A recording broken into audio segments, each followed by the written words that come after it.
Toujours en lien avec le groupe BNI Lux Capital et l'événement organisé autour de l'éco-responsabilité des entreprises, nous observons aujourd'hui un phénomène qui a le vent en poupe, la voiture électrique et son fonctionnement pratico-pratique.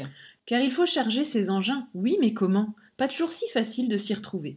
L'heure est à la transition, donc les facilités ne sont pas les mêmes que pour une voiture thermique. Et d'ailleurs, cette voiture électrique tient-elle ses promesses ?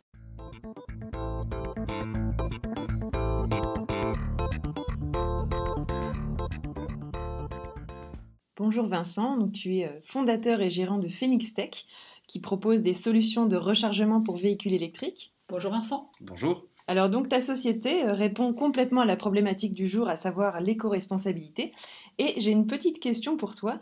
Est-ce que tu peux nous parler un petit peu des différences de rendement entre les voitures classiques et les voitures électriques ? Alors, il faut savoir qu'une voiture classique, donc quand on va dire classique, c'est-à-dire un moteur essence ou diesel, où on brûle du carburant, chaque litre de carburant, on en utilise réellement qu'effectivement à peu près 30% au niveau du rendement. Donc pour un litre d'essence, l'énergie vraiment fournie aux roues de la voiture, 60% c'est à peu près perdu dans le chemin. Qu'une voiture électrique, chaque kilowattheure consommé pris dans la batterie de la voiture, on récupère à peu près 90% de l'énergie, ce qui est très intéressant. Ce que tu veux dire, c'est qu'il ne reste que 30% parce qu'au préalable, on est allé le chercher, on l'a déplacé, on l'a raffiné, on l'a amené, c'est ça ? Ah non, toute cette partie-là n'est même pas encore comptée dedans.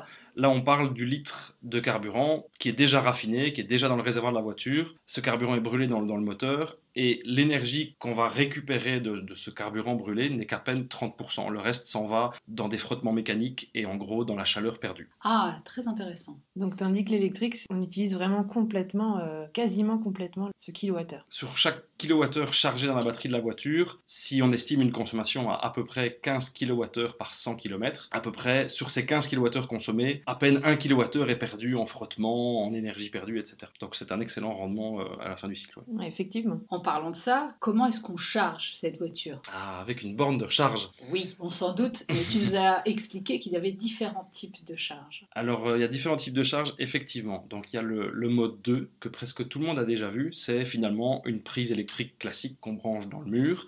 Il y a un câble, il y a un petit appareil au milieu, et puis il y a de nouveau un bout de câble, et on branche ça dans la voiture. Alors, l'avantage, c'est que c'est pratique. La plupart des fabricants de voitures en offrent un avec le véhicule, j'ai bien dit la plupart, et que ça se range dans le coffre. Problème, lenteur. Une voiture où il faut charger à peu près 60 kWh, on va mettre une trentaine d'heures pour charger la voiture. Il faut être patient. Hein. C'est exact. Tu as d'autres, donc les autres types de Alors charge ? on arrive du coup au mode 3, qui est la partie moi qui me concerne. C'est l'installation d'une borne de recharge à la maison. Souvent on entend le terme wallbox, donc c'est une borne murale qui du coup peut délivrer beaucoup plus de puissance de charge. Donc une borne classique peut délivrer environ 11 kW de puissance, donc va pouvoir charger le véhicule d'à peu près 11 kWh en une heure. Donc une charge complète en à peu près 6 heures, si on reste sur l'exemple de notre batterie de 60 kWh. C'est déjà plus honnête.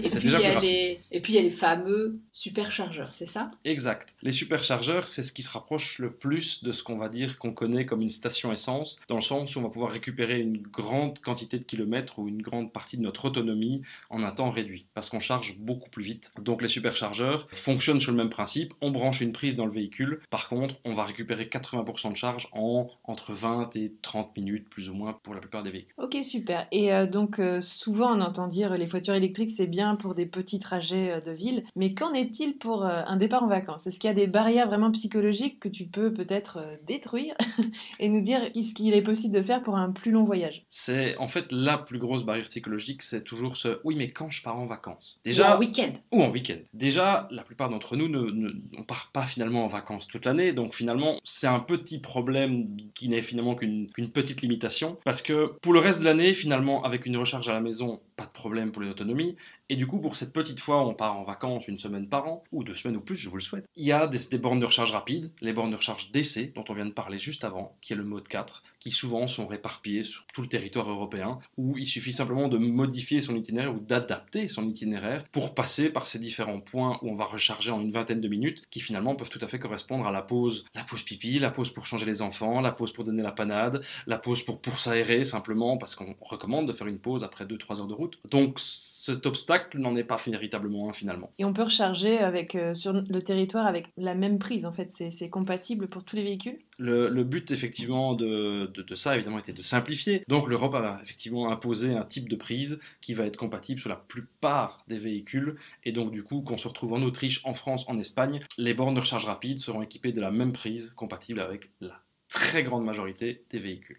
Et est-ce que c'est valable aussi à la maison? Oui, j'imagine. Bien sûr. Bon, c'est plutôt rassurant tout ce que tu nous apprends aujourd'hui. Est-ce qu'il y a d'autres barrières psychologiques que tu as l'habitude d'entendre ou de freins qui pourraient facilement être levés? Il y avait le temps de charge qu'on a levé finalement avant en parlant de la charge en mode 3, donc la borne à la maison. Là maintenant le mode 4 qui est le déplacement finalement, plus long déplacement, qui sont les deux grands freins. Après il y a encore le côté écologique réel du véhicule électrique qui est encore souvent entendu. Mais c'est un débat, je veux dire, que moi je laisse finalement aux fabricants, parce que c'est à eux de produire des véhicules plus respectueux, ou en tout cas qui, dans leur procédé de fabrication, eux respectent en fait finalement un maximum l'environnement dans leur procédé de production, notamment de batteries. Mais ça, comme je dis, c'est la partie que je laisse aux fabricants. Mais pour les bornes, je pense que j'ai dégraissé le plus gros. Et Vincent, est-ce que tu veux ajouter quelque chose à ce que tu viens de nous expliquer? Oui, je pense qu'on peut aussi aborder encore le sujet du coût de l'énergie en fait, où là maintenant avec la flambée des prix du carburant et effectivement aussi la flambée des prix de l'électricité, ça reste économiquement beaucoup plus intéressant de parcourir 100 km en véhicule électrique en termes de coût que 100 km en véhicule thermique. Ça c'est une chose importante à retenir quand même. Et une deuxième, c'est que évidemment pour que la démarche RSE dans une entreprise ait du sens, il est aussi intéressant ou utile ou important ou nécessaire de passer par un fournisseur d'énergie verte, puisque évidemment si le kilowattheure a été produit de manière verte,